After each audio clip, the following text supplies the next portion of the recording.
Push, Sarah. One more big push.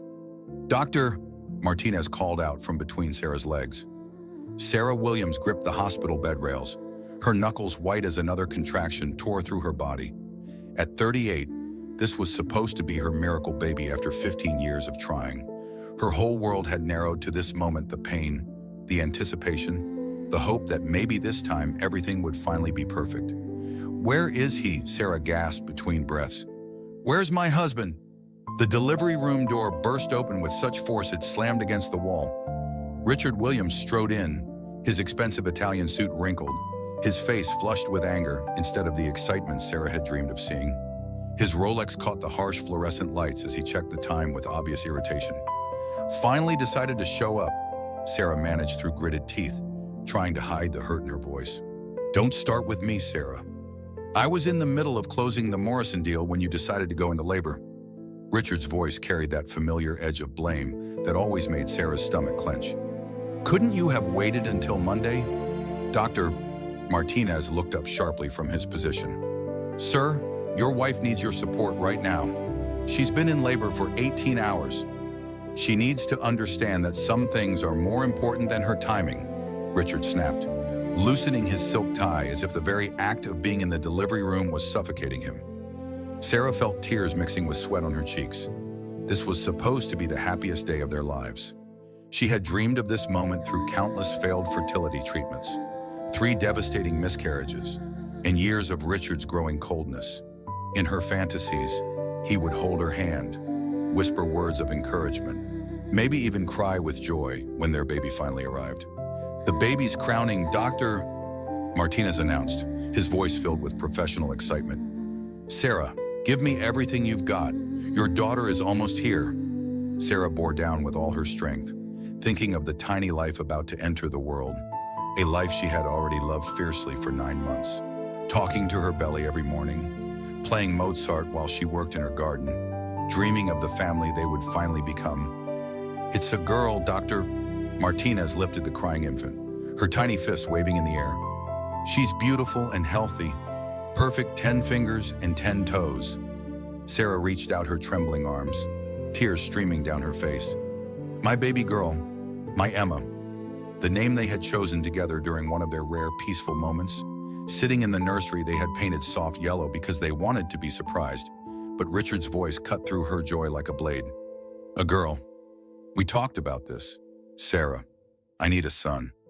Someone to carry on the Williams name and take over the business. The words hit Sarah like physical blows. She had carried this child for 9 months, endured morning sickness that lasted all day, swollen ankles, sleepless nights, and a complicated pregnancy that had kept her on bed rest for the final month. And his first words were disappointment. Richard, please, Sarah whispered, still reaching for their daughter. Just hold her. Look at how perfect she is. No. Richard's voice was ice cold, colder than she had ever heard it. This is just another one of your failures. Sarah, first you can't get pregnant naturally, then you lose 3 babies, and now when you finally manage to carry one to term, it's not even what I asked for. Around them, the medical staff had gone silent, their faces shocked by the cruelty in Richard's words. Dr.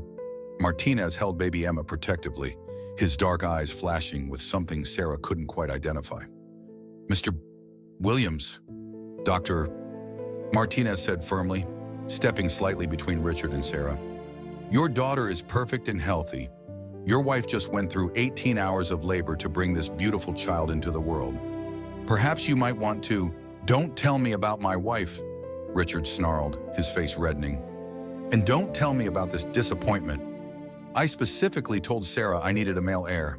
Instead, she gives me another mouth to feed with no benefit to my legacy. Sarah felt something breaking inside her chest. Not just her heart, but something deeper. Some final thread of hope that had been holding their marriage together despite years of emotional abuse, financial control, and increasing isolation from everyone she had once cared about. That's what I think of your failures, Richard said quietly, his voice deadly calm. Both of them. Then he did something that would haunt Sarah forever and change the course of 3 lives in ways none of them could have imagined. The slap echoed through the delivery room like a gunshot. Sarah's head snapped to the side, her cheek burning from the force of Richard's open palm. The heart monitor that had been tracking her vital signs suddenly began racing as her blood pressure spiked dangerously. "That's what I think of you and your useless daughter," Richard said, flexing his fingers as if the slap had hurt his hand. Dr. Martinez moved with surprising speed for a man in his 60s, placing himself directly between Richard and Sarah while still holding the crying newborn. "Security, I need security in delivery room 3 immediately." The 2 nurses in the room had gone pale with shock. One of them was already reaching for the emergency button on the wall, while the other moved to check Sarah's vital signs. Sarah touched her burning cheek with trembling fingers, her newborn daughter crying in Dr. Martinez's protective arms. This wasn't how it was supposed to be. This wasn't the family she had dreamed of building during those long, lonely nights when Richard worked late or traveled for business. "Get out," she whispered, her voice barely audible. "What did you say?" Richard demanded, stepping closer despite Dr. Martinez's protective stance. "I said get out!" Sarah's voice rose to a shout that seemed to surprise even her. "Get out and don't come back! Get out and stay away from my daughter!" Security guards appeared in the doorway within seconds, their hands already moving to their radios as they assessed the situation. The head of security, a woman named Captain Rodriguez, took one look at Sarah's reddening cheek and Richard's defensive posture and immediately understood what had happened. "Sir, I'm going to need you to come with us," Captain Rodriguez said in a voice that brooked no argument. "This is my wife and my child," Richard protested, but his bluster was already fading as he realized how his actions looked to the room full of witnesses. "Sir, you just committed assault in front of multiple medical professionals. You can leave voluntarily with us, or we can call the police and you can leave in handcuffs. Your choice." As security escorted her millionaire ex-husband from the room, Sarah didn't know that Dr. Martinez, the man now gently placing her daughter in her arms, would soon reveal a secret that would change everything she thought she knew about her life, her family, and her future.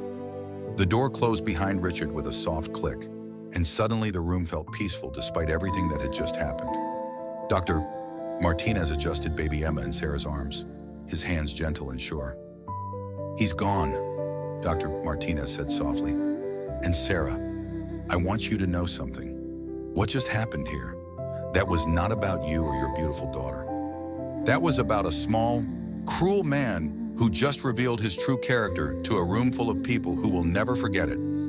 Sarah looked down at Emma's perfect face, her daughter's crying gradually subsiding as she settled against her mother's chest. Despite the burning in her cheek and the chaos in her heart, Sarah felt something unexpected relief. For the first time in 15 years of marriage, she didn't have to apologize for existing. 3 hours later, Sarah sat in her private room on the maternity ward, little Emma sleeping peacefully in her arms. The bruise on her cheek had darkened to a deep purple, and every time she touched it, she felt fresh waves of humiliation mixed with something she was slowly recognizing as liberation. The nursing staff had been extraordinarily kind, bringing her ice packs and gentle words of support. Captain Rodriguez had stopped by to let her know that hospital security footage had captured everything, and that charges could be filed if Sarah chose to pursue them. But mostly, Sarah just wanted to hold her daughter and figure out what came next. A gentle knock interrupted her thoughts. "Come in," she called softly. Careful not to wake Emma. Dr. Martinez entered, but something about him seemed different. He had changed out of his scrubs into an expensive-looking charcoal suit that fit him perfectly.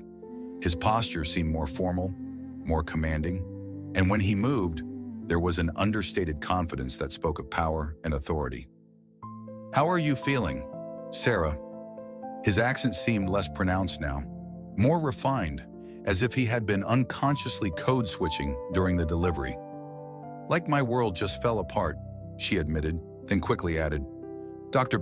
Martinez, I'm so sorry about what happened in there. Richard isn't usually—" She stopped herself, realizing that was a lie. Richard was exactly like that. She had just become an expert at hiding it. "Actually, he is usually like that. Isn't he?" Dr. Martinez pulled up the visitor's chair beside her bed, sitting down with the careful grace of someone accustomed to being in charge. "Sarah, may I speak freely?" She nodded, adjusting Emma in her arms and wondering why this conversation felt different from the typical doctor-patient interactions she was used to. "I've been watching you for months through your prenatal visits. The way you flinch when your phone rings. The way you apologize for everything, even things that aren't your fault. The way you try to explain away bruises that appear and disappear between appointments." Sarah's throat tightened. No one had ever called out the reality of her marriage so directly. "I don't know what you mean. Your husband hits you regularly, doesn't he?" Today wasn't the first time. Dr. Martinez's voice was gentle but unwavering. "And I know something about abuse because I grew up watching it destroy my mother. I recognize the signs because I lived with them every day for the first 18 years of my life." The words hung in the air like an accusation Sarah couldn't deny. She looked down at Emma's perfect tiny face, unable to meet the doctor's eyes. "It's complicated," she whispered. "No, Sarah, it's not complicated. It's abuse." Dr. Martinez leaned forward, his dark eyes intense but kind. "And what makes it worse is that you've been conditioned to believe you deserve it, that it's somehow your fault, that if you could just be better or stronger or more perfect, it would stop." Sarah felt tears starting again. This stranger was describing her life with an accuracy that was both terrifying and oddly comforting. "You don't understand. Richard controls everything. The house, the money, the cars. I don't even have access to our bank accounts. If I leave, where would Emma and I go? How would we survive? How do you leave someone who controls everything, your money, your friends, your sense of who you are? How do you start over when you don't even remember who you were before Dr. Martinez was quiet for a long moment, seeming to weigh his words carefully. When he spoke again, his voice carried a weight Sarah couldn't quite understand. "Sarah, I need to tell you something. Something I should have told you months ago, but I wanted to be absolutely certain. I needed time to process what I suspected and to figure out the right way to handle it." He paused, running his hand through his silver hair in a gesture that struck Sarah as somehow familiar. "My name isn't just Dr. Eduardo Martinez. It's Dr. Eduardo Martinez Blackwell." The name hit Sarah like lightning. Everyone in New York knew that name. Blackwell Industries was one of the largest privately held companies in America, with interests in everything from real estate to technology to renewable energy. She had read about Eduardo Blackwell in Forbes magazine just last month, a feature article about billionaire philanthropists who were quietly changing the world. "That's impossible," she breathed, staring at this man who had just delivered her baby and was now claiming to be one of the richest people in America. 24 years ago, I had a relationship with a young woman named Margaret Thompson. She was 19. I was 25 and just starting medical school. We met at a coffee shop near Columbia, where I was working weekends to pay my tuition. Sarah's heart began to race for reasons she couldn't quite identify. Her mother's maiden name had been Thompson. Her mother had been 19 when Sarah was born, but her mother had died in a car accident when Sarah was 18. When Margaret told me she was pregnant, I begged her to marry me. I was ready to drop out of medical school, get multiple jobs, do whatever it took to support our family. But her parents, they thought I was just some poor kid from Mexico who was after their money. The room seemed to spin around Sarah. "No," she whispered. But even as she said it, pieces were clicking into place. Her mother's mysterious past that she had never talked about. The way Margaret had always changed the subject when Sarah asked about her father. The secret phone calls that stopped abruptly when Sarah entered the room. They paid her $5,000 to disappear, told her they would disown her if she ever contacted me again, and that they would make sure I never became a doctor if she didn't cooperate. She took the money and vanished. I spent years trying to find her, but she had changed her name, gotten married to someone else. Margaret Thompson became Margaret Williams when she married your stepfather. She told him you were his daughter. You were 3 years old at the time, just a little girl who needed a father figure." Sarah felt like she was drowning. "You're saying I'm your father. Sarah, I've been looking for you for 24 years. Emma stirred in Sarah's arms, making soft baby sounds that seemed impossibly loud in the sudden silence. Dr. Martinez, her father, looked at his granddaughter with tears in his eyes that he was trying hard to control. "I knew the moment you walked into my office 6 months ago for your first prenatal appointment. You have your mother's eyes and her smile, but you have my hands and my stubborn chin." See? He held up his hands next to hers. The similarity was undeniable, the same long fingers, the same square palms, even the same small scar on the index finger from a childhood accident. Why didn't you say anything before? Sarah's voice was barely a whisper. I needed to be absolutely certain. I had DNA testing done on some routine blood work during your second visit. The results came back 3 months ago. Eduardo reached into his jacket and pulled out a folded paper. Sarah Thompson Williams, you are my daughter, and this beautiful little girl is my granddaughter. Sarah felt the world shifting beneath her like an earthquake. Her whole life had been built on lies, but maybe, for the first time in years, she wasn't alone. What does this mean? She asked, looking between the DNA test results and this man who was apparently her father. Eduardo reached into his jacket again and pulled out a business card. But this wasn't a medical card. It was heavy, cream-colored cardstock with gold embossing that read, Eduardo Martinez Blackwell, Chief Executive Officer, Blackwell Industries. It means you never have to be afraid of Richard Williams again, he said, his voice carrying the quiet authority of someone accustomed to wielding real power. It means you have family who will protect you and Emma. And it means that the life you thought you were trapped in was just the prologue to the story you're really meant to live. Sarah stared at the business card, trying to process the magnitude of what she was learning. Her millionaire ex-husband had just revealed himself to be an abusive monster, and the doctor who delivered her baby had just revealed himself to be her billionaire father. Emma made a contented sound in her sleep, and Sarah looked down at her daughter with wonder. This little girl would never know what it felt like to be powerless, to be trapped, to believe she deserved less than everything good the world had to offer. Eduardo, Sarah said, testing the name on her tongue. Dad, what happens now? Eduardo smiled, and for the first time, Sarah could see her own smile reflected back at her. Now, my dear daughter, we go home, and we start building the life you and Emma deserve. The next morning, Sarah stared out the window of the private car Eduardo had sent for her. She was being discharged from the hospital, but instead of going home to the mansion in Westchester that she shared with Richard, she was heading to a penthouse apartment in Manhattan that Eduardo kept for out-of-town guests. The transition felt surreal. 24 hours ago, she had been Sarah Williams, trapped wife of a moderately successful real estate developer. Now she was apparently Sarah Martinez, daughter of one of the richest men in America, with access to resources she couldn't even begin to comprehend. Mrs. Williams, the driver, a kind-faced man named James, glanced at her in the rearview mirror. Mr. Blackwell wanted me to let you know that everything's been prepared for you and the baby. Nursery supplies, clothing, whatever you need. If there's anything specific you'd like, just let me know. Sarah adjusted Emma in her arms, marveling at how peaceful her daughter looked despite the chaos surrounding her birth. James, can I ask you something? Of course, ma'am. How long have you worked for Mr. Blackwell? 15 years now. He's a good man, Mrs. Williams. Tough in business, but fair. Loyal to the people who matter to him. And he's been talking about finding you for as long as I've known him. James navigated the morning traffic with practiced ease, pointing out landmarks as they drove into Manhattan. He had private investigators working your case for years, never gave up hope that someday he'd find you and your mother. The car pulled up to a gleaming glass tower on the Upper East Side.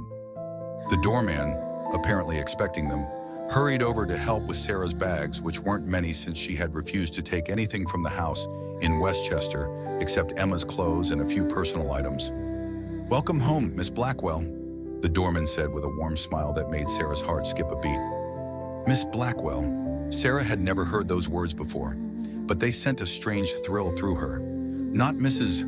Williams, not someone defined by her marriage to a man who treated her like property, but Miss Blackwell, a person in her own right with her own identity and power. The penthouse elevator opened directly into the apartment, and Sarah stepped out with a gasp that made Emma stir in her arms. Floor-to-ceiling windows offered a breathtaking view of Central Park, the trees just beginning to show their autumn colors. The space was elegantly furnished, but felt warm and welcoming. Nothing like the cold showcase that Richard had preferred for their home. Sarah.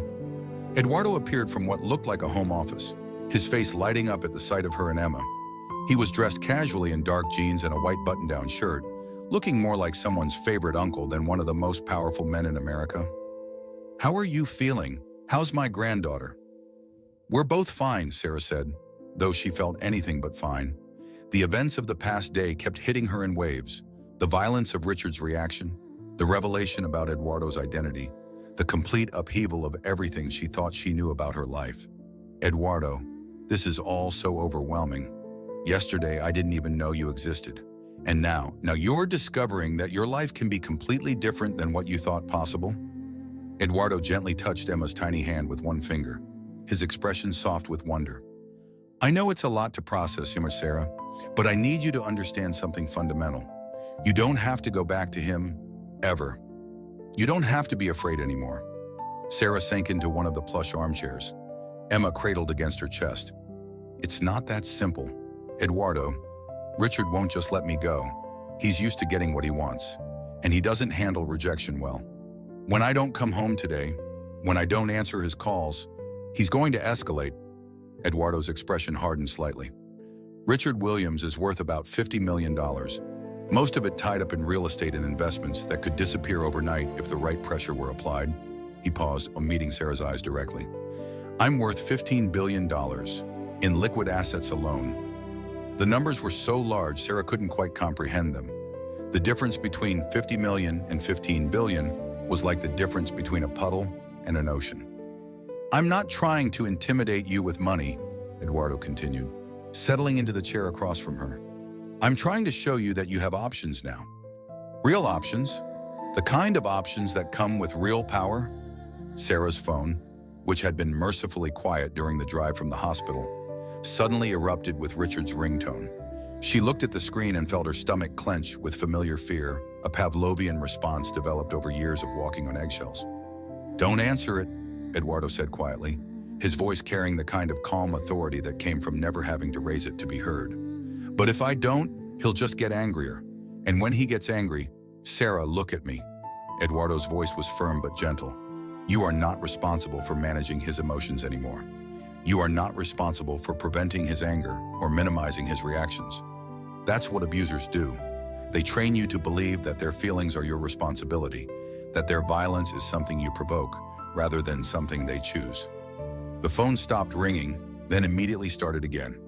Sarah stared at the screen, watching Richard's name flash over and over, and felt something shift inside her chest.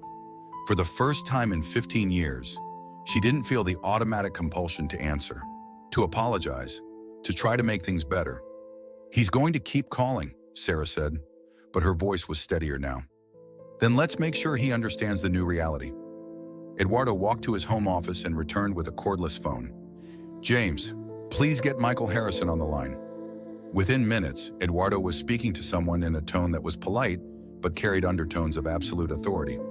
"Michael, I need you to contact Richard Williams immediately." "Yes, the real estate developer. Tell him that if he contacts my daughter again by phone, text, email, or in person, I will personally destroy his business and ensure he spends the next decade in litigation."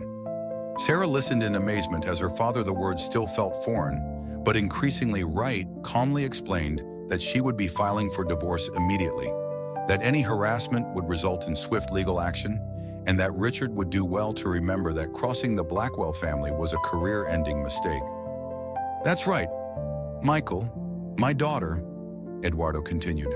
"No, this isn't a negotiation. This is a statement of fact. Mr.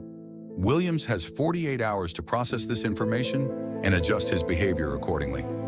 When Eduardo hung up, Sarah's phone had finally stopped ringing.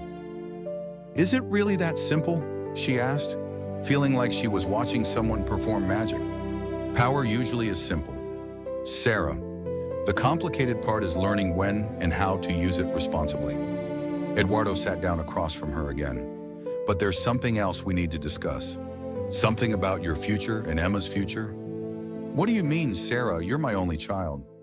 "When I die, Blackwell Industries, all of it will be yours. But I don't want to wait until I'm dead to share my life with you. I want to be part of raising Emma, and I want you to be part of the work that gives my life meaning." Eduardo leaned forward, his eyes bright with excitement. How would you feel about becoming the vice president of the Blackwell Foundation? It's our charitable arm. We give away $50 million a year to causes that matter: education, healthcare, women's shelters, environmental protection. The room seemed to tilt around Sarah, vice president of a foundation that gave away more money in a year than Richard was worth in total. "I don't know anything about running a foundation," she whispered. "You'll learn. And Sarah, you'll be brilliant at it. I can tell already you have your mother's heart for helping people, and my stubborn streak when it comes to getting things done. It's a powerful combination." Emma made a soft sound in her sleep, and both adults looked down at her with wonder. She was so tiny, so perfect, so completely unaware that her life had just changed in ways that would affect her forever. "She'll never want for anything," Eduardo said quietly. "Education, opportunities, the freedom to choose her own path based on her interests and talents rather than her gender or her circumstances. Everything I couldn't give you." For the first time since Emma's birth, Sarah felt something she had almost forgotten existed: hope. Not the desperate, clinging hope she had lived on during her marriage.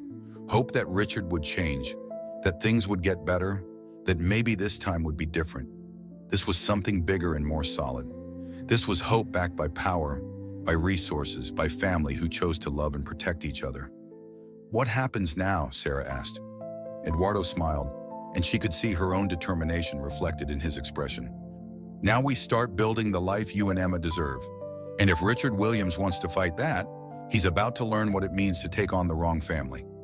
Outside the windows, New York City stretched out below them, full of possibility and promise. Sarah was beginning to understand that she wasn't just escaping from something, she was stepping into something magnificent. Across town in his glass-walled office overlooking the Hudson River, Richard Williams was learning what it felt like to be afraid. The call from Michael Harrison had been brief but devastating. Eduardo Martinez Blackwell. The Eduardo Martinez Blackwell.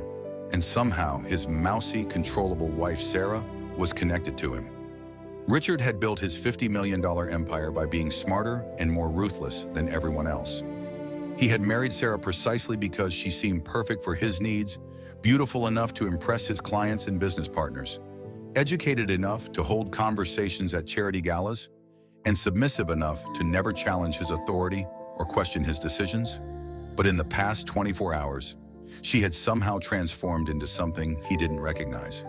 The Sarah he knew would have come crawling back after their fight at the hospital, apologizing and begging for forgiveness. She certainly wouldn't have ignored 17 phone calls and disappeared with their newborn daughter. "Give me everything you can find on Sarah's family history," Richard barked into his phone to his private investigator, a man named Stevens who specialized in finding leverage on business rivals. "I want to know how she's connected to Blackwell Industries. I want birth certificates, school records, medical records, everything. And I want it today." Richard paced behind his desk, his expensive Italian leather shoes silent on the thick Persian rug. Through his office windows, he could see the construction cranes working on his latest development project, a luxury residential complex that would net him $15 million in profit if everything went according to plan. But nothing was going according to plan anymore. His assistant's voice came through the intercom. "Mr. Williams, there's a woman here to see you. She says it's about your wife. She doesn't have an appointment, but she seems quite insistent." "Send her in," Richard said, hoping this might be Sarah coming to her senses. The woman who entered was elegant in a way that money couldn't buy, probably in her early 60s, with perfectly styled silver hair and the kind of understated jewelry that cost more than most people's cars. She moved with the confidence of someone accustomed to being the most powerful person in any room. "Mr. Williams, I'm Margaret Thompson Chen. I believe you know my daughter, Sarah." Richard's mind raced. Sarah had never mentioned a mother named Margaret. According to what Sarah had told him, her mother was dead, had died in a car accident when Sarah was 18. Her stepfather had raised her from the time she was 3. "I'm sorry, but I think there's been some mistake. Sarah's mother died when she was young." Margaret smiled, but it wasn't a pleasant expression. It was the smile of a predator who had just cornered her prey. "That's what I told her. Yes, sometimes lies become necessary to protect the people we love, even when those lies cause their own kind of damage." She sat down without being invited, crossing her legs elegantly and studying Richard with the kind of calm assessment usually reserved for laboratory specimens. You see, Mr. Williams, 24 years ago, I made a terrible mistake. I was young and scared, and I let my parents convince me to give up the man I loved because they thought he wasn't good enough for our family. Richard felt a cold dread building in his stomach like ice water spreading through his veins. The man I loved was Eduardo Martinez. He's worth considerably more now than he was then. But even 24 years ago, my parents underestimated his potential. It's a mistake I've regretted every day since. What do you want? Richard asked, his voice tight with barely controlled panic. I want to make amends for the damage I've done. You see, I've been watching Sarah for years, following her life from a distance, making sure she was safe and happy. And I've seen what you've done to her. Margaret leaned forward slightly, her voice never rising above conversational level, but somehow becoming more intimidating. I know about the bruises, Mr. Williams. I know about the financial control, the isolation from friends and family, the systematic destruction of her self-esteem. I know about the emotional abuse that's made my bright, wonderful daughter believe she's worthless. You don't know anything about my marriage. I know enough. I know that you've been hitting my daughter for years. I know that you struck her in a hospital delivery room in front of witnesses. I know that you called your newborn baby a failure. Margaret's voice remained perfectly controlled, but her eyes were hard as diamonds. And now that Eduardo has found her, now that she knows who her real father is, I finally have the chance to protect her the way I should have been protecting her all along. Richard stood up abruptly, his chair rolling backward into the credenza behind his desk. Get out of my office. Oh, I'll leave. But first, let me give you some friendly advice. Margaret's voice was steel wrapped in silk, the tone of someone delivering an ultimatum disguised as a suggestion. Don't fight this divorce, Mr. Williams. Don't try to take custody of that baby. Don't make any moves against Sarah or Eduardo or anyone in the Blackwell family. Are you threatening me? I'm warning you. You see, I married very well the second time around. My husband, Dr. James Chen, is one of the most prominent surgeons in the city. We move in the same social circles as the Blackwell family, the same charity boards, the same country clubs where reputation is everything and scandal spreads faster than wildfire. Margaret stood gracefully, smoothing her skirt with hands that didn't shake. It would be such a shame if word got out about how Richard Williams treats his wife, how he struck a woman who had just given birth to his child, how he called his newborn daughter a failure in front of a room full of medical professionals. The blood drained from Richard's face. No one would believe. The entire delivery room staff witnessed it. Mr. Williams, doctors, nurses, security guards, all upstanding professionals with sterling reputations and no reason to lie. Margaret moved toward the door, then turned back with that same predatory smile.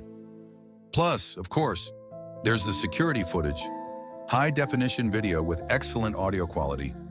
She paused at the door, her hand on the handle. Sign the divorce papers when they arrive. Accept whatever settlement Sarah's lawyers offer. Pay your child support on time, and disappear from her life quietly and permanently. Do that, and this all stays private between the people who were already there. Fight it. Margaret shrugged elegantly. Well, let's just say that the society pages can be very unforgiving, and my husband and I know an awful lot of people who write for them. After she left, Richard slumped into his chair, his hands shaking as he reached for the bottle of scotch he kept in his desk drawer. He had underestimated Sarah, and now he was paying the price. But Richard Williams hadn't built an empire by giving up at the first sign of trouble. He picked up his phone and dialed his lawyer. Marcus, it's Richard. I need you to file an emergency custody petition immediately. Yes, for the baby. Tonight, if possible. Richard, are you sure that's wise? If what you told me about the hospital incident is true? I don't care about the hospital. I'm not going to let some billionaire steal my family just because he's got more money than me. Sarah is obviously having some kind of mental breakdown, probably postpartum depression. She's been manipulated by this man who claims to be her father. Any reasonable judge will see that the baby belongs with her real family.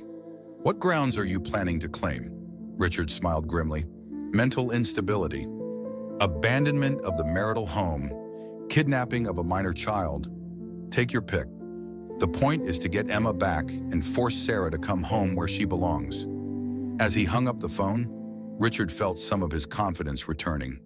Eduardo Martinez Blackwell might have billions of dollars, but Richard had something more powerful: the legal system. And in family court, money didn't always win. Sometimes the biological father, who could present himself as the stable, concerned parent, had the advantage. He opened his laptop and began making notes for his custody petition. By tomorrow morning, he would have filed papers that would bring Sarah and Emma home where they belonged. And if Eduardo Blackwell wanted to fight him for his own family, Richard would show him what happened when outsiders tried to interfere with a man's marriage. This was far from over. "He's filed for what?" Sarah's voice rose in disbelief as she sat in the elegant conference room of Harrison, Burke & Associates, Manhattan's most prestigious family law firm. Michael Harrison, Eduardo's longtime attorney and one of the most respected lawyers in New York, slid the legal documents across the polished mahogany table. "Emergency custody petition. He's claiming that you're mentally unstable due to postpartum depression and that Emma is in immediate danger." Sarah felt the blood drain from her face as she scanned the documents. Emma was sleeping peacefully in her car seat beside Sarah's chair, completely unaware that her father was trying to take her away from the only parent who had ever truly wanted her. "But that's insane. I've never had postpartum depression. I'm fine. I'm better than I've been in years."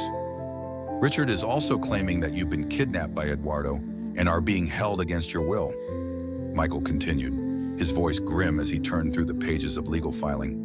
"He's painted a picture of you as a vulnerable new mother who's been manipulated by a billionaire with questionable motives." Eduardo, who had been pacing behind Sarah's chair like a caged lion, slammed his hand on the conference table hard enough to make the water glasses jump. "That son of a—" "Eduardo," Sarah said quietly, glancing at Emma. "Language. The baby." Even in her panic, her maternal instincts were kicking in. Eduardo looked at his 3-day-old granddaughter and immediately softened, his expression shifting from rage to protectiveness. "Sorry, sweetheart, but Sarah, this is exactly what abusers do when they lose control. When they can't manipulate you directly anymore, they use the legal system as another weapon. They know exactly which buttons to push to make you look unstable or unfit." Michael nodded grimly. "The good news is that emergency custody petitions require evidence of immediate danger to the child. Richard's filing is mostly accusations without substantial proof. He's banking on the fact that judges take any allegations involving newborns very seriously." "What's the bad news?" Sarah asked, though she was afraid to hear the answer. "The bad news is that family court judges err on the side of caution when it comes to infant safety. They'll likely order a temporary custody evaluation, which means social workers, psychological evaluations, home visits, and possibly supervised visitation until we can prove Richard's claims are false." Sarah felt tears starting, hot and angry. "They'll take Emma away from me." "Not necessarily," Michael said quickly, "but there will probably be restrictions. Court-appointed monitors, scheduled visitation, documentation requirements. The goal is to maintain the status quo while the investigation proceeds." "How long will that take?" Eduardo asked, his jaw clenched with the effort of controlling his temper. "Could be weeks, could be months. Family court moves slowly, especially when there are serious allegations involved. Have you ever felt like the system was designed to protect everyone except you? Like the very institutions that should help were being turned into weapons against you?" Sarah looked down at Emma's perfect sleeping face, thinking about all the years she had struggled with fertility, the 3 miscarriages that had broken her heart, the joy she had felt when she finally held her healthy daughter. The thought of being separated from Emma, even temporarily, was unbearable. "There has to be something we can do," she whispered, her voice thick with unshed tears. Michael hesitated, exchanging a glance with Eduardo. "There is one option, but it's risky and it will make this whole situation very public very quickly." "What kind of option?" Eduardo asked. "We could file a counter petition claiming that Richard is the danger to the child. Document the abuse, the violence, his rejection of Emma after her birth. Make this about his fitness as a parent rather than Sarah's mental state." "But," Sarah prompted, sensing there was more, "but it means this becomes a very public, very ugly fight. Richard will fight back with everything he's got. He'll drag Sarah's name through the mud, make accusations about her mental state, probably try to claim that her relationship with you, Eduardo, is somehow inappropriate or financially motivated. Sarah felt trapped between two terrible choices. If she did nothing, Richard might take Emma away using lies and manipulation.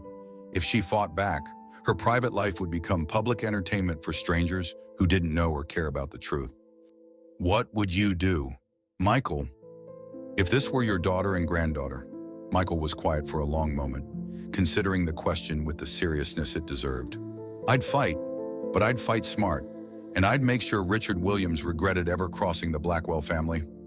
A knock on the conference room door interrupted them. Michael's assistant entered with a concerned expression that immediately put everyone on edge. Mr. Harrison, there are reporters outside, about a dozen of them, with cameras and news vans. Someone leaked the custody story to the press. Sarah's heart sank as she realized her quiet life was over forever. How did they find out so fast? Eduardo's expression darkened with understanding. Richard, he called the press himself. He's trying to control the narrative, make himself look like the concerned father fighting to protect his child from an unstable mother and her manipulative billionaire father.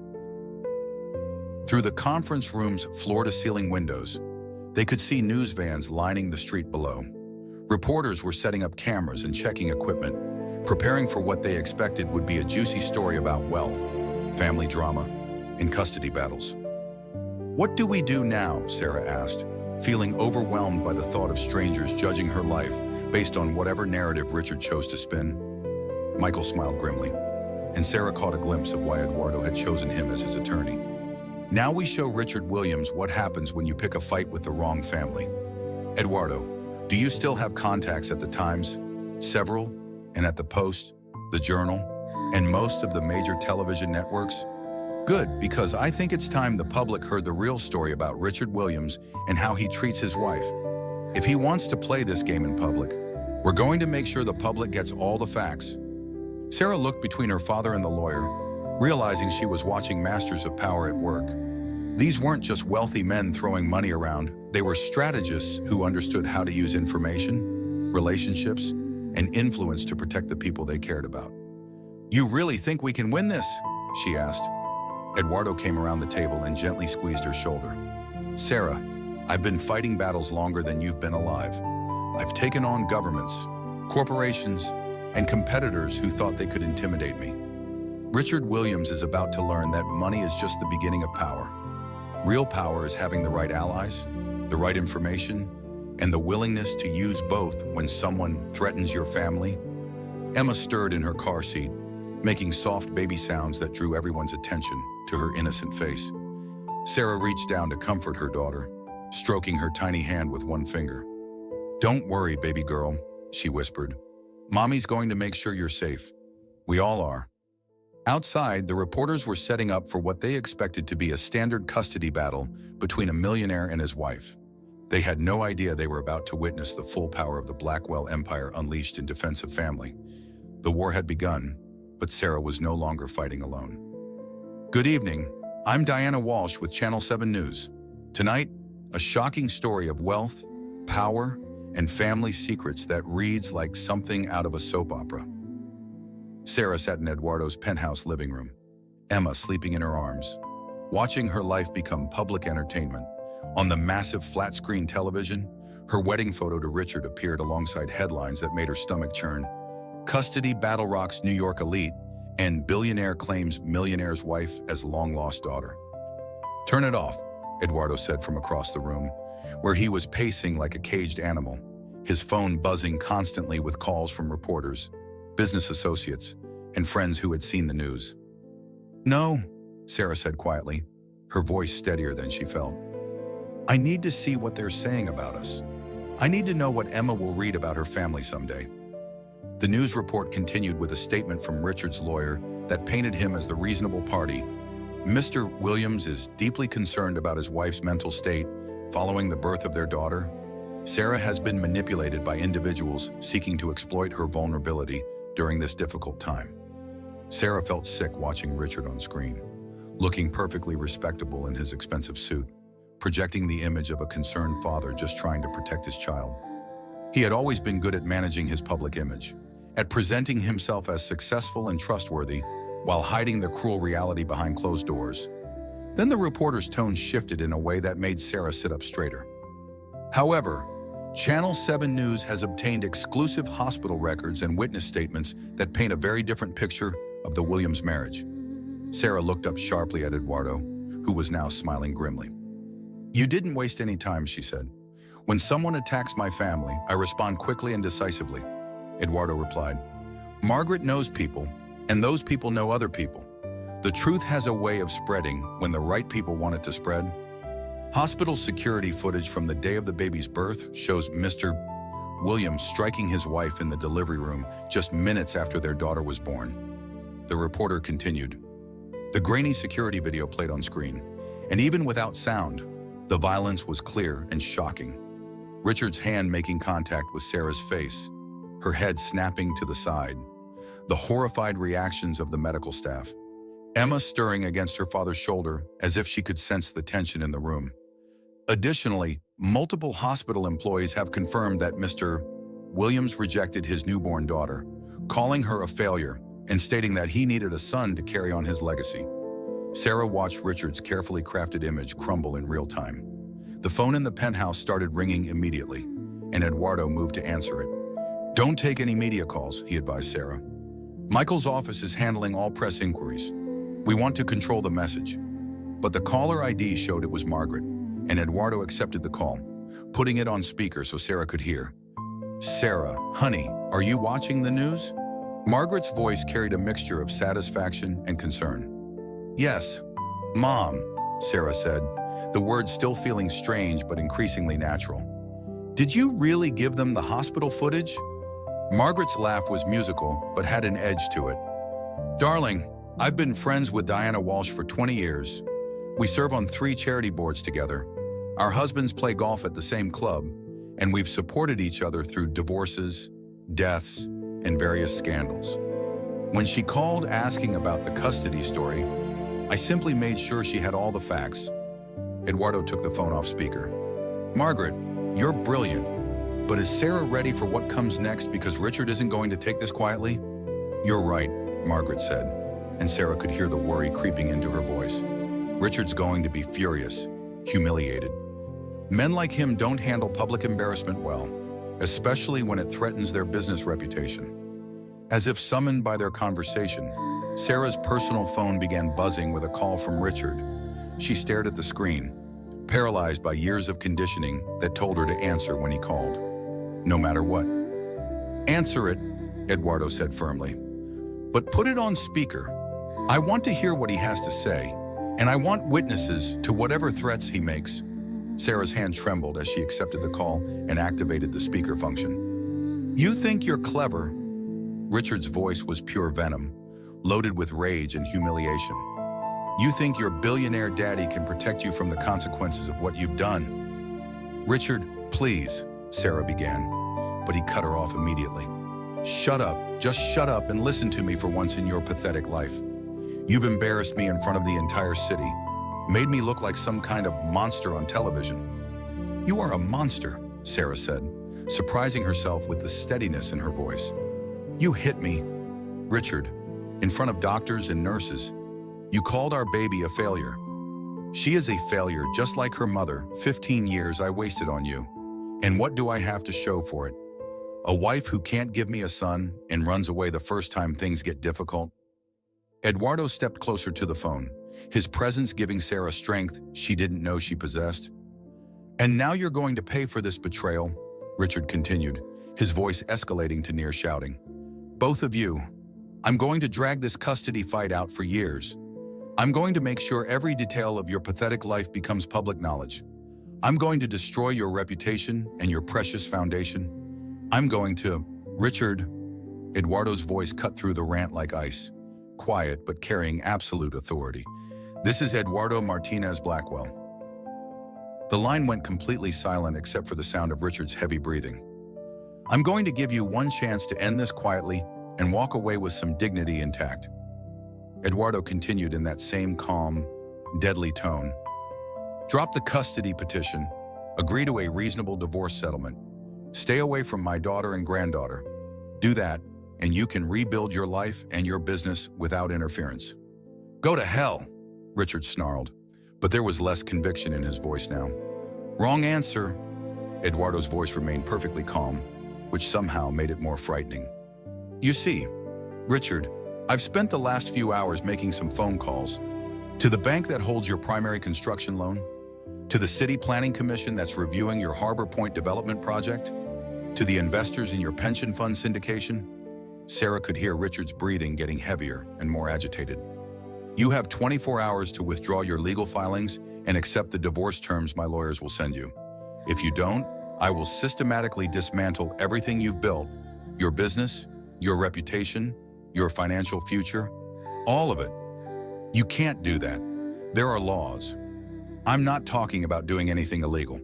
Richard, I'm talking about the perfectly legal consequences of your choices. Ask Marcus Hendricks about it. There was a sharp intake of breath on the other end of the line. How do you know about Marcus? Marcus Hendricks was your biggest investor until about an hour ago. He just pulled out of your Harbor Point project after I shared some concerns about your character and judgment. $42 million in financing. Gone. The line went dead. Richard had hung up. Sarah stared at the phone, then at Eduardo. Did you really just destroy a $40 million real estate deal in one phone call? I ended a business relationship between someone I know and someone who threatened my family, Eduardo said calmly. Richard just learned what happens when someone with real power decides to use it to protect the people they love. On the television, the news had moved to the weather forecast, but Sarah knew the damage was done. By tomorrow morning, everyone in New York would know the truth about Richard Williams and how he treated his wife and newborn daughter. Is it over? She asked, hardly daring to hope. Eduardo looked at his granddaughter, sleeping peacefully despite the chaos swirling around her birth. It's just beginning, sweetheart. But now Richard knows what he's really fighting against, and I don't think he's going to like his odds. Emma made a soft sound in her sleep, and Sarah gently adjusted her position. Her daughter would grow up in a world where she was protected, valued, and loved unconditionally.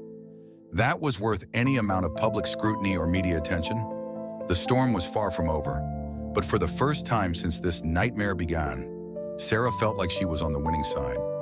The Blackwell Industries headquarters occupied 43 floors of prime Manhattan real estate, and this morning it hummed with the focused energy of a military operation. Sarah sat in Eduardo's corner office on the 43rd floor, Emma sleeping in a portable crib that had appeared overnight, watching her father coordinate what could only be described as corporate warfare. Jenkins, I want the Harbor Point permits held up in review indefinitely. Eduardo spoke into his phone while simultaneously reviewing documents spread across his massive mahogany desk. Environmental concerns, traffic impact studies, neighborhood character assessments, whatever it takes to slow down the approval process. No, Jenkins, indefinitely means indefinitely. Sarah marveled at the efficiency of it all. In less than 24 hours, Eduardo had mobilized an entire network of business contacts, political connections, and financial leverage points that she hadn't even known existed. She was beginning to understand that her father's power went far beyond money. He had spent decades building relationships and earning influence that could be activated when necessary. Michael Harrison appeared in the doorway, his usually calm demeanor replaced by something that looked almost like excitement. Eduardo, we've got news. Richard's lawyer called 20 minutes ago. He wants to negotiate. Already? Sarah looked up from where she'd been reading about the Blackwell Foundation's annual report. But you said this could take months. Michael grinned, the expression transforming his serious face. That was before your father reminded half of New York why they don't cross the Blackwell family. Richard's lost 3 major investors since yesterday. 2 bank loans are being called in for review, and the city council just announced they're investigating complaints about his construction practices. Eduardo ended his phone call and joined them, settling into one of the leather chairs arranged around a small conference table. What's he offering? Full custody to Sarah, reasonable visitation rights for Richard. He keeps his current assets but pays child support and alimony according to state guidelines. And Eduardo's tone suggested there was more to the proposal. And he wants a guarantee that the business pressure stops immediately. He's hemorrhaging money by the hour, and his remaining investors are getting nervous about their exposure to his projects. Sarah looked between the 2 men. These masters of power and influence who were dismantling her millionaire ex-husband's empire with the efficiency of a surgical procedure? Is that enough? What if he changes his mind later? What if he decides to fight for custody when Emma's older? He won't, Eduardo said with absolute certainty, because he'll sign a comprehensive non-disclosure agreement that includes substantial financial penalties. If he ever harasses you or Emma again, if he violates the visitation terms, if he so much as speaks negatively about you in public, it'll cost him everything he has left. There was a knock on the office door, and Eduardo's assistant entered with an expression that immediately put everyone on alert. Mr. Blackwell, there's a Mr. Williams here to see you. He doesn't have an appointment, but he's quite insistent. Security is with him. Sarah felt her stomach drop as familiar fear rushed through her system. Richard's here in the building. Send him in, Janet, Eduardo said calmly, his voice carrying no trace of concern. But have security remain nearby, just in case Mr. Williams has trouble controlling his temper. Richard entered the office like a man walking to his own execution. His usually perfect hair was disheveled, his expensive suit wrinkled as if he'd slept in it. Dark circles under his eyes suggested he hadn't slept much, if at all. He looked like a man who had spent the night watching his carefully constructed world collapse around him. Eduardo, Sarah. His voice was tight with barely controlled anger, but there was something else underneath it, something that might have been fear. Richard, Eduardo gestured to a chair with perfect politeness. Please, sit down.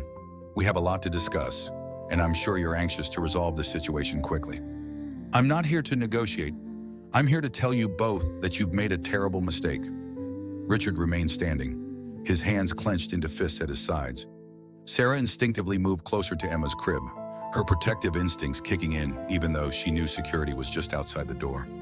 Even defeated and desperate, Richard still radiated a threatening energy that made her nervous. Have we? Eduardo's tone was conversational, but Sarah noticed his hand moving discreetly toward the panic button on his desk. You think money solves everything? You think you can just wave your hand and make people disappear like they never mattered? Richard's voice was getting louder, more agitated. But I built my business from nothing. I've survived economic crashes, hostile takeovers, city politics that would have destroyed weaker men. I'm not going to be destroyed by some old man with a guilty conscience and more money than sense. Richard, Sarah said quietly, finding her voice despite her fear.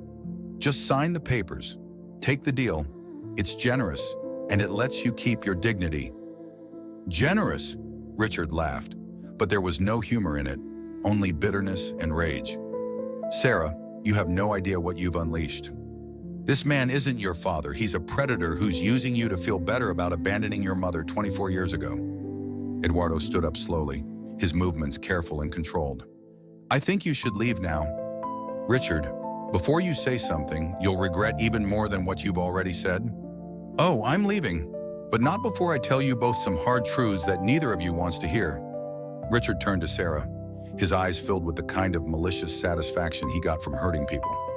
You think this is some fairy tale that you're suddenly a princess because you found out daddy's rich? You're still the same pathetic woman who couldn't give me a son. The same failure who needed fertility treatments just to get pregnant at all. Sometimes the cruelest words come from people who once claimed to love us, but their cruelty says everything about them and nothing about us. Sarah felt the familiar sting of Richard's words, but something fundamental had changed in how she processed them.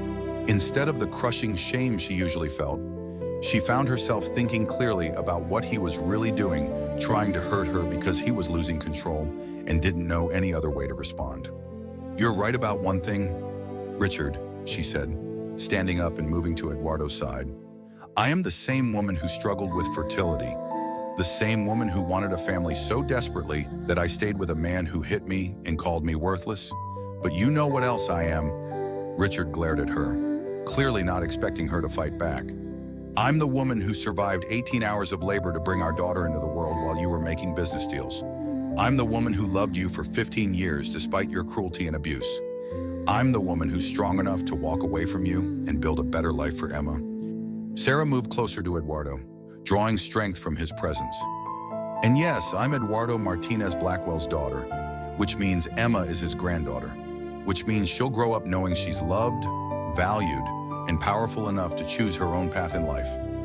Richard's face contorted with rage and frustration. I think this conversation is over? Eduardo interrupted, his voice carrying the quiet authority of someone accustomed to ending discussions when he chose to. Security will escort you out. You have until 5 o'clock today to sign the agreement Michael's office will send over. After that, the offer expires and we proceed to trial. Fine, Richard snarled, his composure finally cracking completely. But don't think this is over. I'll find another way to hurt you both. I'll make sure everyone knows what kind of people you really are. As security escorted Richard from the office, Sarah realized she was trembling not with fear, but with adrenaline and something that felt remarkably like victory. For the first time in her marriage, she had stood up to Richard without backing down, without apologizing, without trying to minimize the damage he was causing. "Are you all right?" Eduardo asked gently, his hand on her shoulder. "Actually, yes, I think I really am." Sarah looked at Emma, still sleeping peacefully despite the chaos swirling around her. "Is he really going to sign?"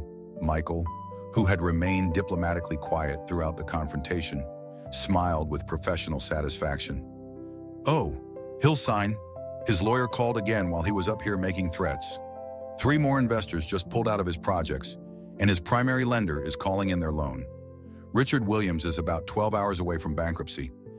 Eduardo checked his watch, a gesture that somehow managed to convey both precision and inevitability.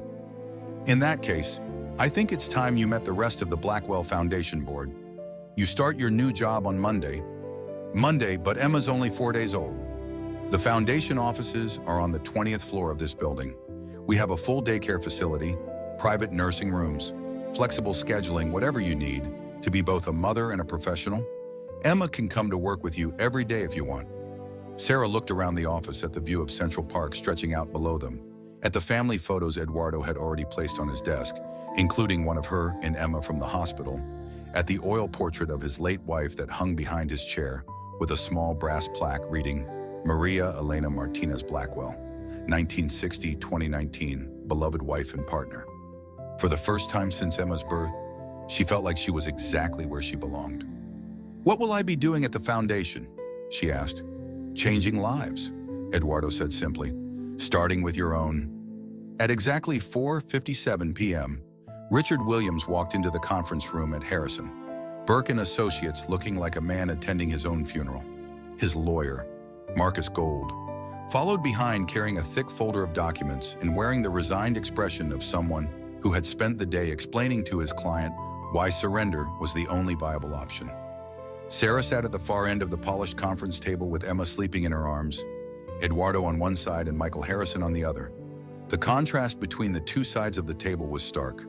Sarah's team radiated calm confidence while Richard looked like he was barely holding himself together. "Mr. Williams," Michael said formally, his voice carrying the weight of legal finality. "Are you prepared to sign the custody and divorce agreements as previously outlined?" Richard slumped into his chair, his expensive suit wrinkled and his usually perfect hair disheveled. "Do I have a choice?" "There's always a choice," Eduardo said quietly, his tone neutral but his meaning clear. "But some choices have consequences you can't live with." Marcus Gold opened his folder and spread the documents across the table with the efficiency of someone who had handled many similar capitulations. "My client agrees to all terms as specified. Full custody to Mrs. Williams, reasonable visitation rights for Mr. Williams, child support and alimony according to state guidelines, and the comprehensive non-disclosure provisions." Sarah watched Richard's face as Marcus read through the terms that would govern the rest of their lives. She was surprised to realize she felt almost sorry for him. Almost. The bruise on her cheek had faded to a yellowish green, but she could still feel the echo of his hand striking her face in that delivery room. "Richard," she said softly, her voice carrying none of the fear that had characterized their relationship for so many years. "The visitation schedule gives you every other weekend once Emma's older, plus alternating holidays. You don't have to disappear from her life completely." Richard looked up at her with something that might have been surprise. "After everything I've done to you, everything I've said, you still want me to be part of her life? I want Emma to have the chance to know her father, the real you, If that person still exists underneath all the anger and control. Sarah adjusted Emma in her arms, the baby's weight grounding her in the moment. But only if you can learn to be the kind of father she deserves, one who values her for who she is, not who you want her to be. For a moment, Richard's carefully constructed mask slipped, and Sarah caught a glimpse of the man she had fallen in love with 15 years ago. Ambitious but not yet cruel. Driven but not yet consumed by the need to control everything around him. But then his jaw tightened and the walls went back up. "Let's just get this over with," he muttered, reaching for the first document. The signing process took nearly an hour. Page after page of legal documents that officially ended Sarah's marriage and began Emma's new life as part of the Blackwell family. Child support that would ensure Emma never wanted for anything, calculated as a percentage of Richard's income that would motivate him to rebuild his business responsibly. Alimony that would give Sarah complete financial independence for the first time in her adult life, and the non-disclosure agreement that would keep Richard from ever publicly attacking Sarah or the Blackwell family. When the last signature was complete, Michael gathered all the documents with the satisfaction of a job well done. "That concludes our business. Mr. Williams, you have 48 hours to vacate the marital home. Mrs. Williams will arrange to collect her personal belongings at a mutually convenient time." "Actually," Sarah said, her voice surprising everyone at the table, "I don't want anything from that house. Nothing except my photo albums and Emma's nursery furniture." Richard looked up sharply. "Nothing, but there are antiques worth hundreds of thousands of dollars. Jewelry, art, things you chose, things that made you happy." Sarah shifted Emma to her other arm, the baby stirring slightly but remaining asleep. "I want to start fresh. Everything new, everything chosen by me for me and Emma." As Richard and his lawyer prepared to leave, he paused at the door, his hand on the handle. "Sarah, for what it's worth, I'm sorry about the hospital, about hitting you. About all of it." Sarah met his eyes directly, no longer afraid of his anger or his disapproval. "I know you are, Richard, but sorry doesn't undo the damage. Sorry doesn't erase the fear or rebuild the trust. And sorry doesn't guarantee it won't happen again. It won't. I swear to you on everything I have left. You swore to love and honor me too, in front of God and everyone we knew." Sarah's voice was sad but firm, filled with the wisdom that comes from finally understanding your own worth. "I can't build Emma's life on your promises anymore. I have to build it on my own choices and the family that chooses to support those choices." After Richard left, the conference room felt lighter somehow, as if a dark cloud had finally lifted. Eduardo reached over and gently touched Emma's cheek with one finger. "It's done, sweetheart. You're free." "Free," Sarah repeated the word like she was tasting it for the first time. "I'm not sure I remember what that feels like."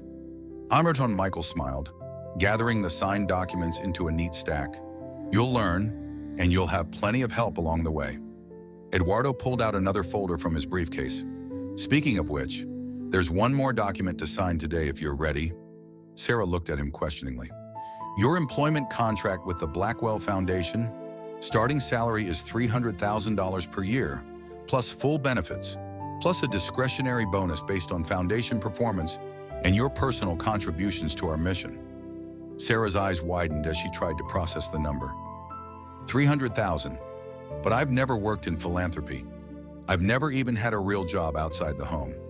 You've spent 15 years managing a household with a staff of 6, organizing charity events that raised millions of dollars, coordinating social functions for Richard's business associates. You've run fundraisers for the hospital, the Children's Museum, the animal shelter. Eduardo smiled with paternal pride. "You've been doing foundation work your whole marriage, Sarah. You just weren't getting paid for it or getting credit for your accomplishments. But what if I'm terrible at it? What if I disappoint you? Then you'll learn from your mistakes and get better, just like everyone does.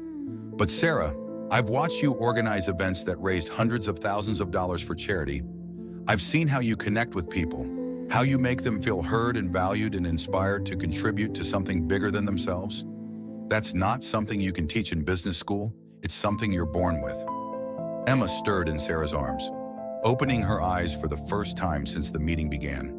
She looked around the room with the unfocused gaze of a newborn, but when her eyes found Sarah's face, She seemed to focus with the intensity that babies reserve for the most important person in their world.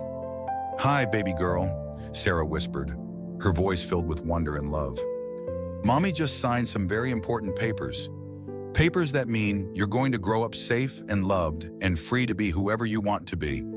Eduardo leaned over to look at his granddaughter, his face soft with the kind of love that transcends words. "She's beautiful, Sarah. Margaret was right. She has your mother's eyes and my stubborn chin." "Mom's coming to dinner tonight," Sarah said, still marveling at having a mother again after so many years of believing herself to be an orphan. "She wants to meet Emma properly, and she wants to tell me more about why she left you all those years ago. Are you ready for that conversation?" Sarah considered the question, taking inventory of how much her life had changed in just a few days. 24 hours ago, she had been trapped in an abusive marriage with no hope of escape and no resources to build a different life. Now she was divorced, financially independent, reunited with her father, about to start a meaningful career, and raising her daughter surrounded by family who chose each other every single day. "I'm ready for anything," she said, and for the first time in years, she meant it completely. Outside the conference room windows, the sun was setting over Manhattan, painting the sky in shades of gold and pink. Sarah could see people hurrying home from work, heading to dinner with loved ones, living their lives with the freedom she was only now beginning to understand. Tomorrow, she would be one of them, a working mother building a future for her daughter based on her own choices and values. "Thank you," she said to Eduardo, her voice thick with emotion, "for everything, for finding me, for protecting us, for giving me a chance to become who I'm supposed to be." Eduardo's eyes were bright with unshed tears. "Sarah, I'm the one who should be thanking you. You've given me something I thought I'd lost forever when your mother disappeared: family. Real family, built on love and choice rather than obligation." Emma made a soft cooing sound, and both adults smiled at the pure innocence of it. "Come on," Eduardo said, standing and offering Sarah his arm. "Let's go home and introduce this little angel to her grandmother properly, and then we'll start planning the rest of your lives." As they gathered their things and prepared to leave, Sarah realized that for the first time in her adult life, she was walking toward her future instead of running from her past. The difference felt like the difference between surviving and actually living. The penthouse dining room glowed with warm candlelight as Sarah, Eduardo, and Margaret shared dinner together for the first time in 24 years. The table was set with Eduardo's finest china and crystal, but the atmosphere was intimate rather than formal, a family reunion long overdue. Emma slept peacefully in a bassinet nearby, occasionally making soft baby sounds that drew everyone's attention and filled the silence with gentle wonder. "She's absolutely perfect," Margaret said for what felt like the 100th time, unable to take her eyes off her granddaughter. "She looks exactly like you did as a baby, Sarah, the same delicate features, the same peaceful expression when she sleeps." "Tell me about that," Sarah said gently, settling back in her chair with a cup of herbal tea. "Tell me about when I was born. Tell me about you and Eduardo. I need to understand the whole story." Margaret set down her wine glass and looked across the table at Eduardo, her eyes reflecting decades of regret and love that had never fully died. "Are you sure you want to hear this? Some of it isn't pleasant, and some of it might change how you see both of us. I need to know. Mom, I need to understand why you let me believe you were dead for most of my life. I need to understand what happened between you two that was so terrible it required 24 years of lies." Eduardo reached across the table and took Margaret's hand, a gesture so natural it seemed like they had been holding hands across dinner tables for decades instead of being separated by circumstances and poor choices. "It's all right, Margaret. We're all adults now. The past can't hurt us anymore unless we let it." Margaret took a deep breath, gathering courage from Eduardo's touch. "I was 19 when I met Eduardo. He was 25, in his second year of medical school, working 3 jobs to pay for his education. I was supposed to be focusing on my studies at Barnard, but all I could think about was this brilliant, passionate man who talked about changing the world through medicine." "But you fell in love with the poor medical student instead of the approved suitors," Sarah said, understanding the familiar pattern of family expectations and romantic rebellion. "I fell in love with the most brilliant, ambitious, kind-hearted man I'd ever met." Margaret smiled at Eduardo, and Sarah could see the ghost of the young woman she had been. He was everything my parents' approved suitors weren't passionate about his work, completely uninterested in my family's money, determined to succeed on his own merits. Eduardo squeezed her hand gently. You were the most beautiful woman I'd ever seen. But more than that, you were smart, funny, independent. You challenged me to think bigger, to want more than just financial success. You made me believe I could build something meaningful with my life. What happened when you found out I was pregnant? Sarah asked, though she suspected she already knew the broad outlines of the story. Margaret's expression grew sad, weighted with decades of regret. I was terrified. We weren't married. I was still in college, and I knew my parents would be furious. But Eduardo... She looked at him with love that had clearly never faded. Eduardo was thrilled. I wanted to marry you immediately, Eduardo said, his voice filled with the passion of a much younger man. I didn't care about your parents' objections, or their money, or their social position. I was ready to drop out of medical school, get a full-time job, support our family however I could. My parents had other ideas. Margaret's voice hardened with remembered anger. They called Eduardo to a meeting at their lawyer's office. I wasn't invited. Of course, women weren't considered capable of handling such important decisions. Sarah looked at her father, seeing shadows of old pain in his eyes. What did they say to you? Eduardo's jaw tightened at the memory. They offered me $50,000 to disappear from your mother's life and never contact her again. When I refused and told them I loved Margaret and wanted to marry her, they explained exactly how they would destroy my medical career before it began. But that's illegal. Legal doesn't matter when you have enough money and influence, Margaret said bitterly. They could have done exactly what they threatened. False accusations of impropriety, destroyed references, blacklisting from every hospital and medical program in the country. They had the power to make sure Eduardo never became a doctor. So you took their money and left, Sarah said, trying to keep judgment out of her voice. I thought I was protecting him. Margaret's eyes filled with tears she had been holding back for decades. I was young and scared, and I believed them when they said Eduardo would be better off without the burden of an unwanted family. So I took their $5,000, not $50,000. They lied about that too, and I disappeared. Eduardo leaned forward, his voice intense with remembered desperation. Margaret, I searched for you for years. Private investigators, newspaper advertisements, every resource I could afford. I spent every spare dollar trying to find you and our child. I changed my name, moved to California, got a job waitressing while I finished my degree at night. Margaret wiped her eyes with her napkin. When you were 3, Sarah, I met James, your stepfather. He was kind, stable, everything I thought you needed, and he never asked questions about your real father. But why did you let me think you were dead? Sarah asked, the question that had been haunting her since Eduardo's revelation. When I was 18, James told me you died in a car accident. He showed me a death certificate. Margaret and Eduardo exchanged glances heavy with shared guilt. Because I asked him to, Margaret said quietly. When you turned 18, I wanted to contact you. I wanted to tell you about Eduardo, about the choices I'd made and why I'd made them. But James convinced me that it would only hurt you. You had a stable life. You were about to start college at Northwestern. You had friends and plans and a future mapped out. James argued that disrupting all of that with the truth about a mother who had abandoned you would be cruel and selfish. So I legally changed my identity when I married James, became Margaret Chen, and let Margaret Thompson officially die in a car accident that never happened. It seemed like the kindest thing to do at the time. Sarah felt overwhelmed by the complexity of it all. My entire life has been built on lies meant to protect me. Not lies, Eduardo said gently. Choices made by people who loved you and wanted to protect you from pain. Wrong choices, maybe, but made with the best intentions by people who were trying to navigate impossible circumstances.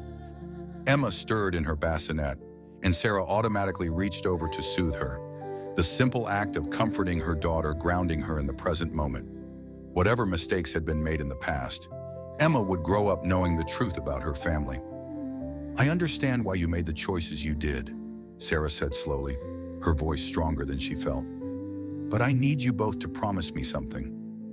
Anything. Margaret and Eduardo said simultaneously. No more secrets. No more lies. Even well-intentioned ones. Emma deserves to know her family history, all of it. The good, the bad, the complicated parts that don't have easy answers. Agreed, Eduardo said firmly. Completely agreed, Margaret added. No more protecting people from the truth. Truth is better than protection, even when it's painful. They sat in comfortable silence for a few minutes, watching Emma sleep and processing the weight of revelations that had taken decades to unfold. Finally, Eduardo spoke. Sarah, there's something else. Something I want to discuss with both of you. What is it? I want to officially adopt you. Change your name legally to Sarah Blackwell if you want. I know you're an adult, but I want there to be no question about your place in this family or Emma's inheritance. Sarah felt tears starting again. You want to adopt me? I want to make up for 24 years of missed birthdays, missed Christmas mornings, missed bedtime stories. I want to walk you down the aisle if you ever decide to remarry. I want to spoil Emma rotten and teach her to drive someday and threaten her boyfriends when she's 16. Margaret smiled through her own tears. I think that's beautiful, Eduardo. I think it's what should have happened 24 years ago. What about you? Mom, what are your plans now that we're all back in each other's lives? Margaret looked at Eduardo hopefully, and Sarah could see the young woman she had been peeking through the elegant facade of the woman she had become. Actually, your father and I have been talking about maybe trying again. We're older now, wiser. We both know what it feels like to lose each other, and we don't want to waste whatever time we have left. Sarah looked between her parents. The word felt completely natural now, and saw something she had never thought she would witness, a love story getting a second chance after decades of separation and regret. What do you think, sweetheart? Eduardo asked. Are you ready to have your family back together? All of us, the way it should have been from the beginning. Sarah looked around the table at the people who loved her, then down at Emma sleeping peacefully in her bassinet. For the first time in her life, she felt like she belonged somewhere completely. They say you can't choose your family, but sometimes the universe gives you a second chance to choose the family you deserve. Sometimes the family that finds you is exactly the family you need. I think Emma's going to be the luckiest little girl in the world, she said, her voice filled with wonder and gratitude. She's going to grow up surrounded by people who chose to love each other, even when it was difficult, even when it took 24 years to find their way back to each other. Outside the windows, New York City sparkled with millions of lights, each one representing someone else's story, someone else's family, someone else's journey toward love and belonging. Somewhere out there, Richard was probably nursing his wounds and planning his next move. But here, in this warm room filled with love and possibility, Sarah felt invincible. Her past was complicated, her present was challenging, but her future, their future, was bright with promise and unlimited potential. To new beginning, Eduardo said, raising his wine glass. To family, Margaret added, lifting her own glass. To love that's stronger than fear, Sarah concluded, touching her water glass to theirs. As they toasted, Emma stirred in her sleep and made a soft sound that seemed like approval. The Blackwell family was finally complete. 6 months later, Sarah stood in her office on the 20th floor of the Blackwell Industries building, looking out at Central Park in full autumn splendor. The leaves were turning brilliant shades of gold and crimson, and the morning sun made everything look like a painting worthy of the Metropolitan Museum of Art. Mama, mama, mama! Emma babbled from her playpen in the corner of the office, her chubby hands reaching for the colorful toys that hung above her head. At 6 months old, she was a happy, healthy baby who had become the unofficial mascot of the Blackwell Foundation and the delight of every employee in the building. Good morning, beautiful girl, Sarah said, scooping Emma up for their morning cuddle ritual. Are you ready for Grandpa's big announcement today? The Blackwell Foundation had thrived under Sarah's leadership in ways that had surprised even Eduardo. In 6 months, she had overseen the distribution of $25 million to causes ranging from domestic violence shelters to children's hospitals to environmental protection programs. More importantly, she had found her calling. Every grant they awarded, every family they helped, felt like a piece of healing for her own past. A knock on the door interrupted her thoughts. Come in, Eduardo entered, carrying 2 cups of coffee and wearing the biggest smile she had seen from him yet. He was dressed in his best suit, and there was an energy about him that suggested something significant was about to happen. "Good morning, my girls. How are we this beautiful October morning?" "We're wonderful," Sarah said, settling Emma on her hip in the practiced motion of an experienced mother. "You look like you have news, and knowing you, it's probably news that's going to change our lives again." "I do indeed." Eduardo handed her a coffee and gently tweaked Emma's nose, making her giggle with delight. "The adoption papers were filed this morning.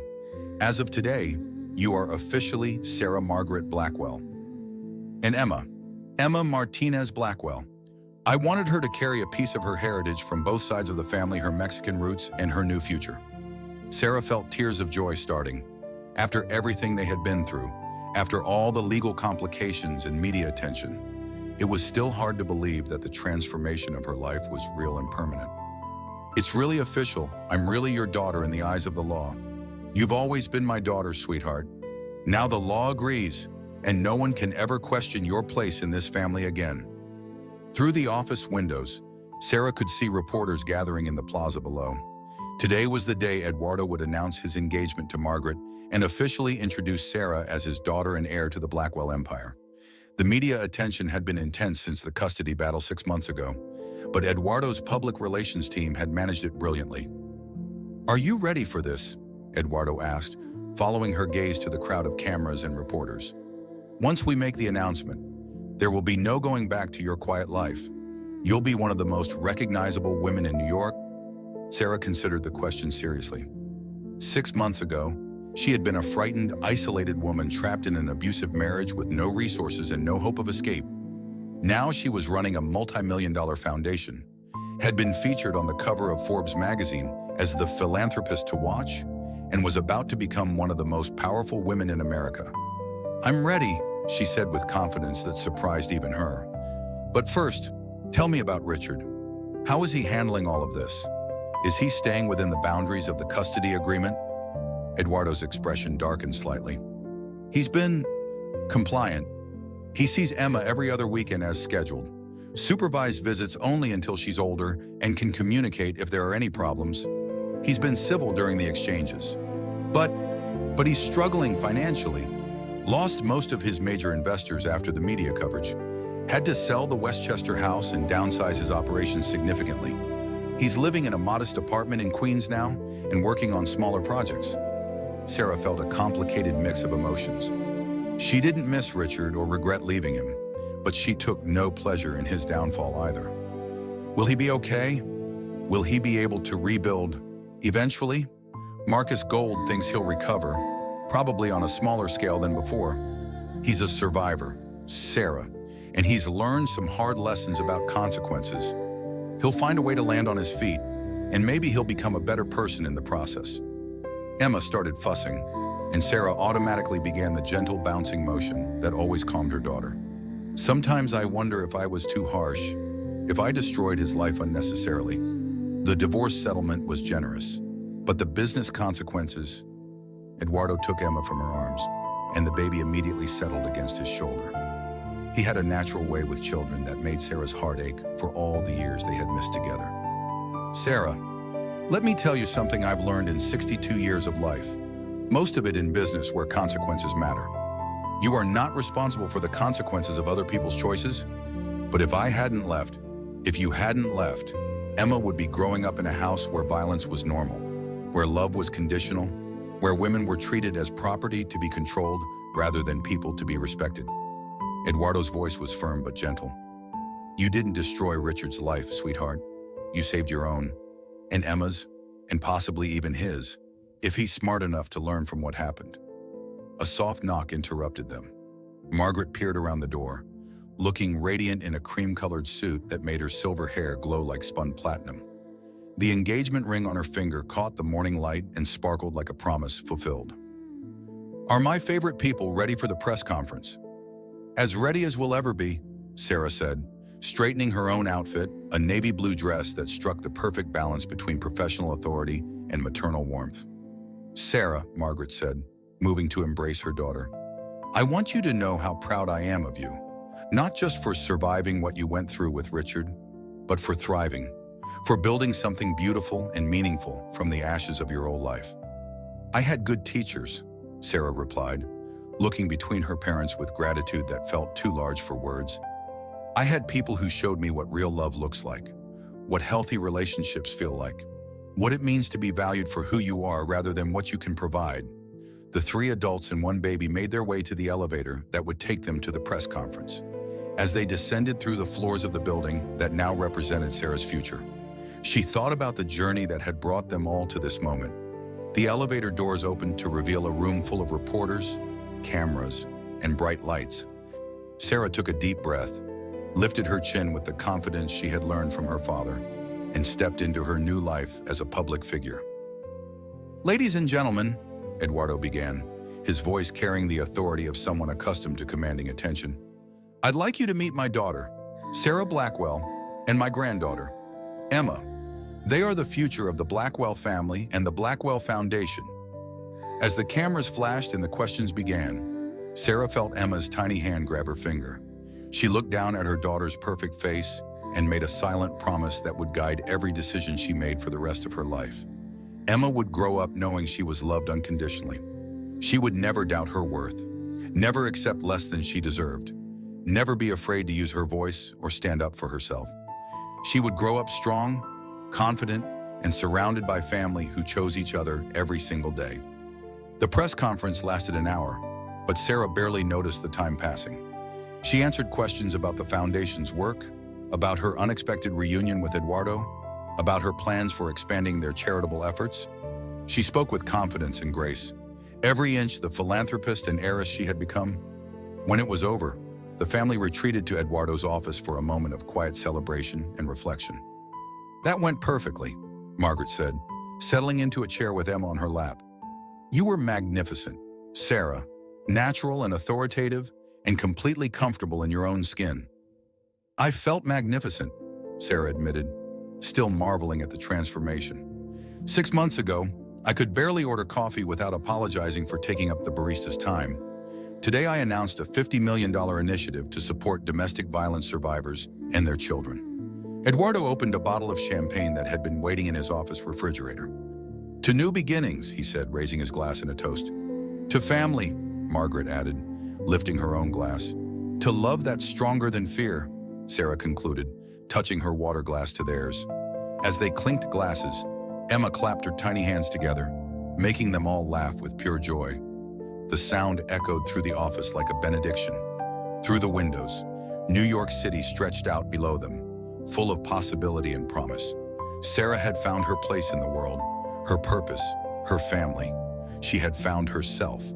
The scared woman who had been slapped in a hospital delivery room was gone forever, replaced by Sarah Blackwell, daughter, mother, philanthropist, survivor.